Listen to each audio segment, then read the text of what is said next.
Olá, alunos! Eu sou a professora Kétila, sejam bem-vindos a mais uma videoaula. Nossa aula de número 9 sobre as leis da gravitação, que são as leis de Kepler e a lei da gravitação universal.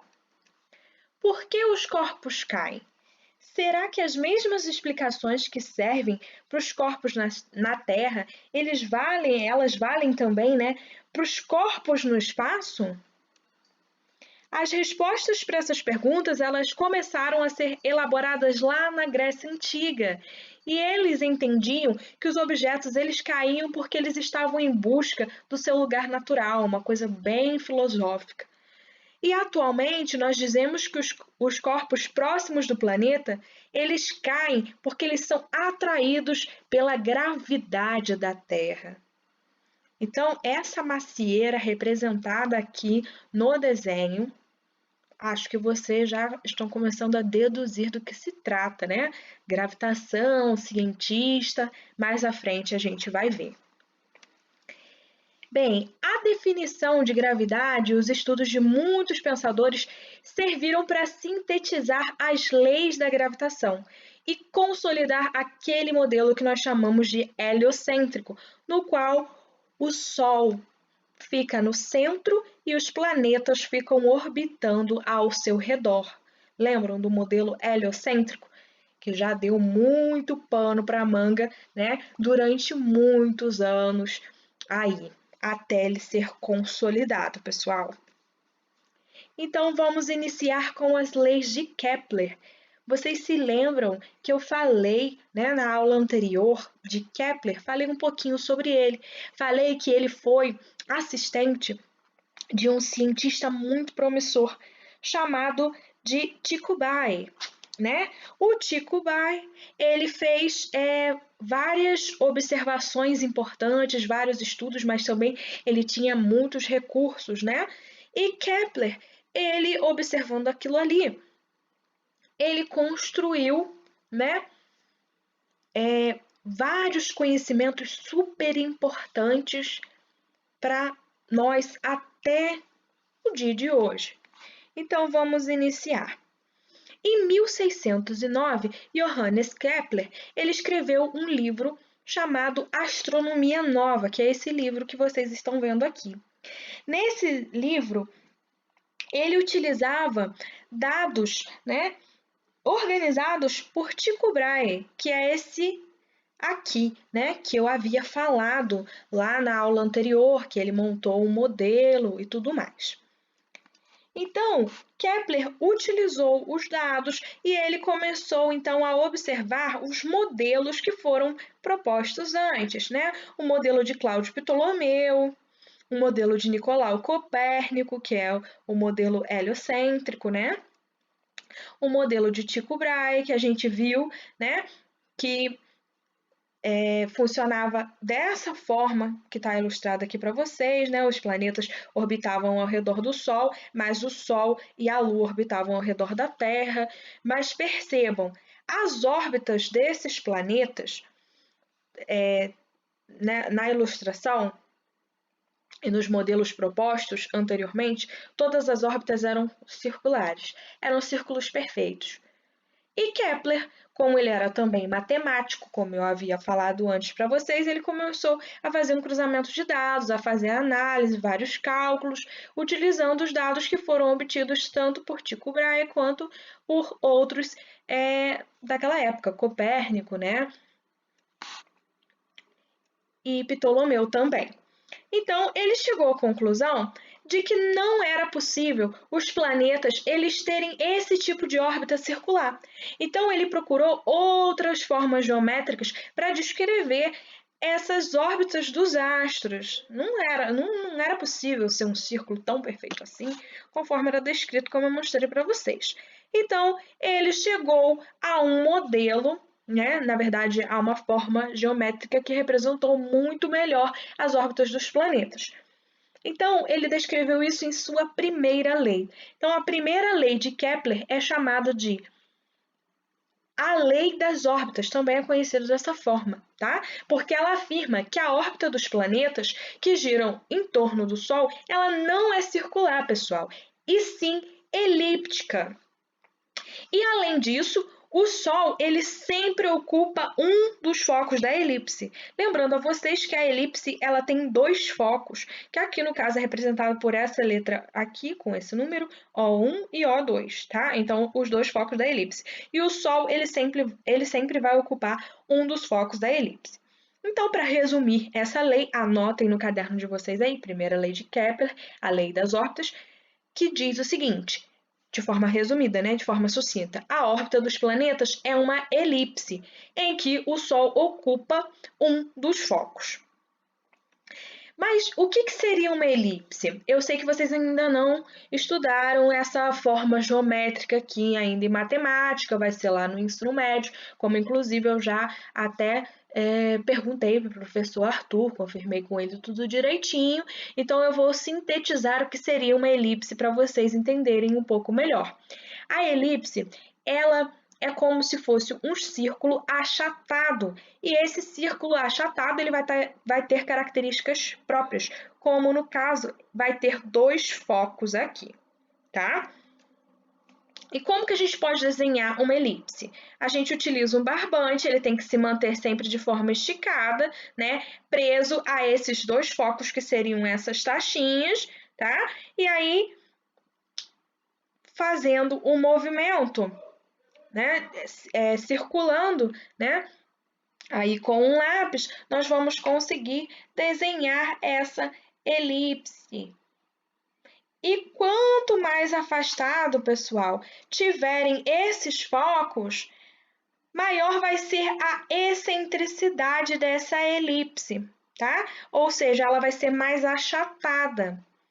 Se esses focos forem mais juntinhos, ela vai ser menos achatada, como a gente viu aqui, né, nesse GIF que eu coloquei aí para vocês.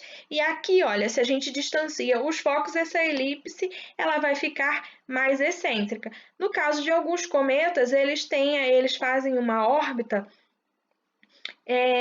no qual tem maior excentricidade, ou seja, os focos estão mais distantes, então essa elipse fica mais achatada. Isso aí a gente chama de excentricidade, tá?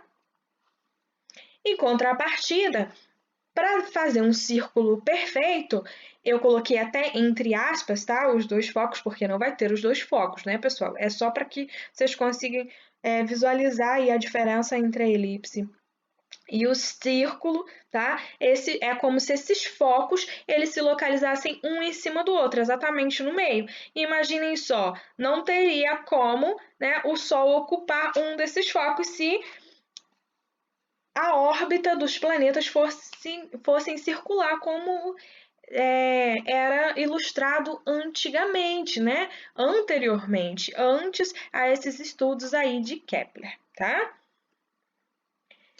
As órbitas dos planetas do nosso sistema solar, elas são pouco excêntricas, ou seja, as elipses não são tão achatadas assim. Então, talvez seja por isso que naquela época os estudos das pessoas, desses modelos que construíram esses modelos, ilustrassem assim de forma circular e não em forma elíptica, como é o correto, como a gente entende que hoje é, ok? Então, resumindo novamente a primeira lei de Kepler, a órbita de um planeta ela descreve uma elipse onde o Sol ocupa um dos focos, dito por Johannes Kepler, tá? Vocês conseguem imaginar uma mesa de sinuca com um ponto em que toda essa tacada ela é certeira? Você sempre vai conseguir encaçapar a bola? Pois é, existe, pessoal. E eu achei super interessante. Então, eu coloquei aqui para vocês algumas informações. Olha, essa mesa é uma mesa elíptica, a mesa da tacada certeira, com uma caçapa em um dos focos, né? E a bola no outro foco. Não tem como errar a tacada se elas estiverem alinhadas perfeitamente assim. A bola em um foco e a caçapa em outro. Não importa o lugar da mesa que você jogar a bola, né? Nessa mesa elíptica, essa bola sempre vai ser encaçapada. E a mesa elíptica, né? Ela deriva de elipse, que é um objeto matemático com formato oval, como eu disse a vocês, como círculos achatados, como a ilustração que eu coloquei aqui. Então, pessoal, eu botei um vídeo da mesa elíptica para vocês conferirem como que ela funciona na realidade, tá? Então, olha, não importa o lugar que você jogue a bola, né? Contanto que a bola ocupe aqui um foco e a caçapa esteja no outro foco. Sempre vai conseguir acertar. É bem interessante, né?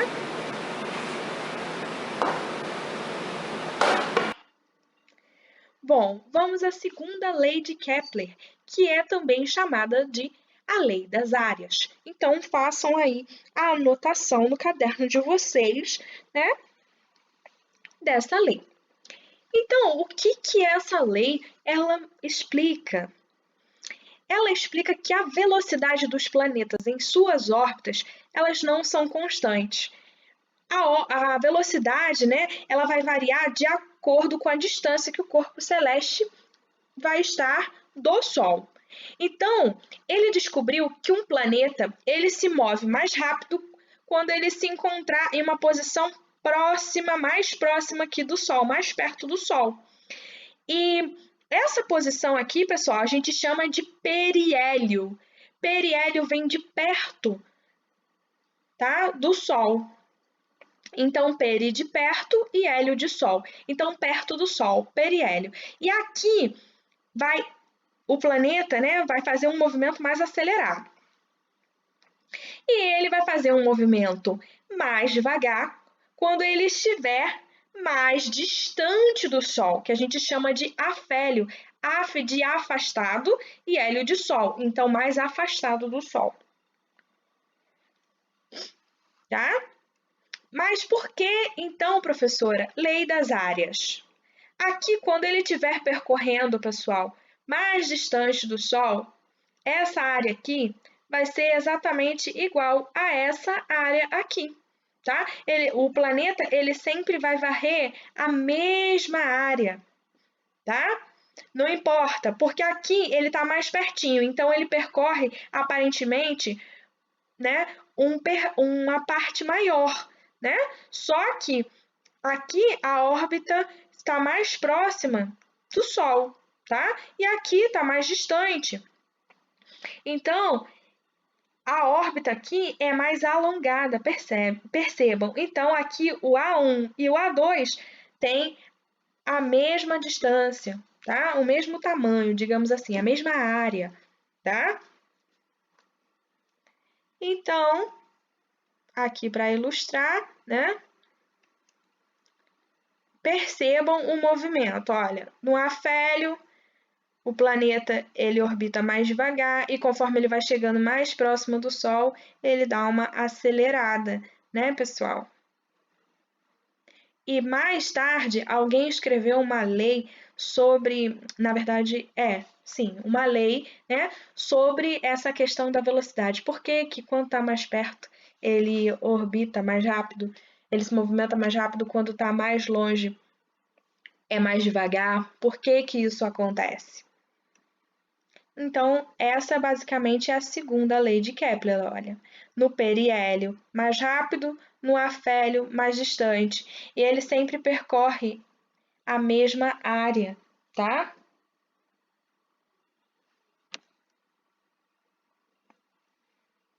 Essa área, ela tem o mesmo tamanho, para ficar mais claro ainda de vocês entenderem. Bem, vamos à terceira lei de Kepler, que também é chamada de a lei dos períodos. Para compreendermos bem essa lei, pessoal, nós devemos levar algumas coisas em consideração, algumas coisas que nós até, inclusive, acabamos de ver. Primeiro, o planeta Terra, ele orbita ao redor de quem? Do Sol. Ok, isso nós sabemos, né? Ele faz esse movimento de translação ao redor do Sol. E ele tem um trajeto ele tem um trajeto definido, né, ao redor do Sol. Ele não sai aí infinitamente em uma constante, em uma reta, né? Ele cumpre essa órbita, né, essa trajetória ao redor do Sol. Essa trajetória a gente chama de órbita. Considerando isso, agora nós podemos então ir para a fórmula, né? E outra coisa importante, pessoal, lembrando que aqui, ó, exatamente nesse GIF, mostra que a velocidade ela aumenta quando está mais próximo do Sol e ela diminui quando está mais distante, que foi dito inclusive na segunda lei de Kepler, ok? Dessa velocidade aí. Bom, para iniciarmos aqui as fórmulas relativas a essa lei e compreendê-la melhor, nós temos que iniciar fazendo, então, o cálculo do raio médio. O que seria o raio médio? O raio médio é a soma entre o raio do periélio, representado aqui por RP, mais o raio do afélio. Então, eu somo, né, o raio do periélio e o raio do afélio, divido por 2, porque é uma média, né? E eu vou ter o raio médio, tá? Considerando isso, podemos ir para o próximo passo, que nós temos que considerar também o período de translação, que também é chamado de tempo e é representado pela letra T. O período de translação da Terra, nós sabemos que são 365 dias e 6 horas. Então, nesse caso, o tempo seria 365,25. Mas por que 25, professora? Porque as 6 horas do dia vão representar 25% de um dia, correto? Se dividirmos aí 24 por 4, vai dar 6. Então, por isso que vai dar 25%, tá bom? Então, chegamos aí o que diz a terceira lei de Kepler, que é a lei dos períodos. Ela diz o seguinte, que o tempo ao quadrado dividido pelo raio médio ao cubo dá uma constante, tá? Então, é isso que diz essa terceira lei para a gente, que a razão entre o quadrado do período de translação, que é representado aqui por T, né, de um planeta, e o cubo do raio médio de sua órbita é igual para todos os planetas do Sistema Solar. Então, vale para todos, tá, pessoal? Não é só para a Terra, não. O raio médio da Terra é de 1 AU, ou muitas pessoas chamam de UA aqui no Brasil, né, em português, que significa uma unidade astronômica. Uma unidade astronômica é equivalente a aproximadamente 150 milhões de quilômetros. Então, quando a gente aplica a terceira lei de Kepler, é comum a gente adotar o raio médio da Terra como igual a uma unidade astronômica, tá? Então, uma unidade astronômica tem planetas que depois, quando vocês forem resolver o exercício, tem um quadrinho lá, e nesse quadro vai ter aí o raio médio de cada planeta, tá? E a gente sempre leva em consideração que o raio médio da Terra é uma unidade astronômica. Então, pode ter planetas que são menos que uma unidade astronômica, 2 unidades astronômicas, e por aí vai, né? Então, agora vocês copiarão esse exercício aqui no caderno, porque esse exercício não tem no livro, tá? Vocês vão copiar e vão responder. Eu vou fazer a correção desse exercício aqui com vocês na nossa live da quarta-feira, ok? Então, vamos lá. Analise as informações abaixo e diga a que lei de Kepler cada um dos tópicos está relacionado. Então, o primeiro tópico, a razão entre o quadrado do período orbital dos planetas que orbitam a mesma estrela e o cubo do raio médio de suas órbitas é constante. Qual foi a lei de Kepler que disse isso para a gente? Próximo tópico. A órbita dos planetas em torno do Sol é elíptica e tem o Sol em um dos seus focos. Qual das 3 leis disse isso para a gente? Terceiro tópico, pessoal. A linha imaginária que liga a Terra até o Sol varre áreas iguais em períodos iguais. Qual que é a lei que disse isso para a gente? Quarto tópico, pessoal. A velocidade de translação dos planetas depende da distância em que o planeta se encontra do Sol. Qual que foi a lei de Kepler que disse isso aí pra gente? Então, respondam no caderno de vocês, ok? Bem, vamos agora para a lei da gravitação universal. E lá no início dessa aula, eu havia colocado uma observação para vocês de por que estava ilustrada aquela macieira ali, né, quando falou das leis de gravitação. Então, vocês já ouviram falar de Newton, inclusive comigo no ano passado, quando eu falei das 3 leis de Newton. E vocês já ouviram falar também do mito de Newton e a queda da maçã. Então, de acordo com essa história, Newton ele estava sentado embaixo de uma macieira estudando, e quando ele observou a queda de uma maçã, ele olhou para cima e viu a Lua. E aí, nesse momento, ele teve um insight, né? E deduziu que a força responsável pela queda da maçã era a mesma força que mantinha a Lua orbitando a Terra. Olha que coisa mais interessante. Então, provavelmente, essa história não ocorreu exatamente assim, né, pessoal? Mas trata-se de um mito aí da ciência, mas que foi muito interessante para explicar várias coisas, né? Então, vamos lá falar sobre a lei da gravitação universal. A gravidade, né, pessoal, que faz com que os corpos caiam na Terra é a mesma gravidade que mantém a Lua em órbita. Ou seja, a ciência que vale para a Terra, ela vale para todo o universo. Então, por isso que essa lei ela recebe esse nome de gravitação universal, porque ela não vale somente para o nosso planeta, ela vale para todos, tá? Todos os corpos aí do universo. Isso que é mais interessante, né? Por isso que ela também é chamada de lei. Então, para Newton, a gravidade é a causa dos movimentos do planeta, porque é a força que ocorre entre todos os corpos do universo que tem massa. E as leis de Kepler, elas descreveram os movimentos dos astros, correto? Que a gente acabou de ver. E Isaac Newton, na mesma obra em que apresenta as 3 leis dele, que são aquelas que nós estudamos no ano passado, ele confirma os estudos de Kepler e ele aponta a causa dos movimentos dos planetas em torno do Sol, tá? Que é o que eu falei para vocês. Alguém tinha escrito depois, né? Por que que esses planetas orbitam? Kepler fez um grande avanço, né? Foi sensacional tudo que ele escreveu. Mas aí veio Newton, através de todas as leis dele, tudo que ele estudou e complementou, ele consolidou essa questão aí das leis de Kepler também, tá? Então, um vai complementando o outro, né? Então, pessoal, quanto maior a massa dos corpos, maior a força de atração entre eles. Então, a gente pode observar isso no nosso sistema solar.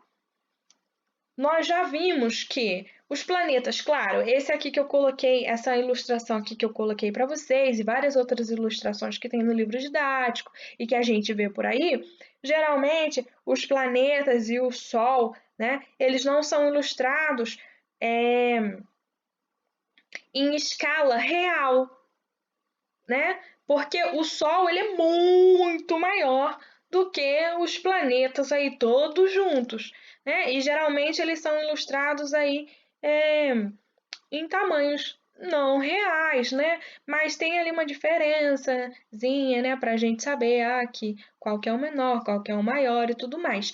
Mas o Sol, ele tem uma massa muito grande. Então, os planetas ficam orbitando ao redor dele, justamente porque ele tem uma massa maior, ele atrai os planetas a girarem ao seu redor. Olha que interessante. Claro, tem pessoas que até hoje não aceitam isso aí, que são os terraplanistas, né, que não aceitam que o planeta Terra ele tem esse formato geóide e tudo mais, eles acreditam em uma outra coisa, eles não acreditam na gravidade, falam que a gravidade não existe e tudo mais. Mas, devido à gravidade, que os planetas eles ficam orbitando ao redor do Sol. E justamente, observem, a massa do Sol é muito maior do que a massa dos planetas que orbitam ao redor dele. E a lei da gravitação universal, ela também diz que a distância reduz a ação da força gravitacional, ou seja, quem está lá no fundo, o último planeta lá, a força gravitacional do Sol, que é exercida sobre aquele último planeta lá do sistema solar, né, vai ser menor do que, por exemplo, a atração gravitacional que tem entre o Sol e o nosso planeta, que é a Terra, né? Então, resumindo, né, compilando todas as informações, a lei da gravitação universal ela vai afirmar que a força de atração entre dois corpos é maior quanto maior forem as suas massas e menor quanto maior for a separação entre eles. E ela vai ser válida para todos os corpos do universo, tá? Não vai valer só para os planetas, não vai valer só para o nosso sistema solar, vai valer para tudo. Por isso que é universal. Então, agora eu vou pedir para que vocês façam o experimento e os exercícios da sessão Fazendo Ciência da página 11, tá? É para fazer os exercícios também, tá, pessoal? Por isso que eu até destaquei aí. Os corpos, eles são atraídos para o centro da Terra. Cair, então, pessoal, não é exatamente se mover para baixo, tá? Mas se mover em razão da atração para o centro do planeta. Como eu disse para vocês, né? Se um objeto cai é porque ele está sendo atraído, né, por causa da gravidade. Então, essa é a explicação. Porque, por exemplo, muitas pessoas falam: ah, se a Terra fosse realmente redonda, por que as pessoas que estão na parte de baixo, quando o planeta ele vai girando e tudo mais, né? Por que eles não caem? Mas por causa da gravidade. Não quer dizer que quem está aqui, olha, nessa parte, vai cair. Aí eu vou pedir para que vocês utilizem o RA que está presente na página 12 do livro didático de vocês, porque é bem interessante, né, essa relação. Então, as coisas elas se movem em razão da atração do centro do planeta e não necessariamente se movimentando para baixo, tá? A força com que a Terra atrai a Lua é igual ao módulo de força com que a Lua atrai a Terra. Lembram das 3 leis de Newton? Ação e reação? Na ação e reação tem que ter, né, as forças elas são exercidas na mesma proporção, né, pessoal? Então aqui essa seta está indicando que o módulo de força com que a Lua atrai que a Terra atrai a Lua é igual ao módulo de força com que a Lua atrai a Terra. Isso que indicam essas setas, né? A força, lembram? Força resultante. A gente viu isso, aquela questão das setas. Então, essas setas aqui estão do mesmo tamanho porque elas indicam que está sendo feito a mesma quantidade de forças, tanto em um quanto em outro, tá bom? Agora eu vou pedir para que vocês façam os exercícios da seção Atividades, páginas 13 e 14 do livro didático, e que vocês façam os exercícios do livro de atividades da seção Leis de Gravitação, da página 7 até a página 9. Bons estudos, um abraço e até a próxima aula.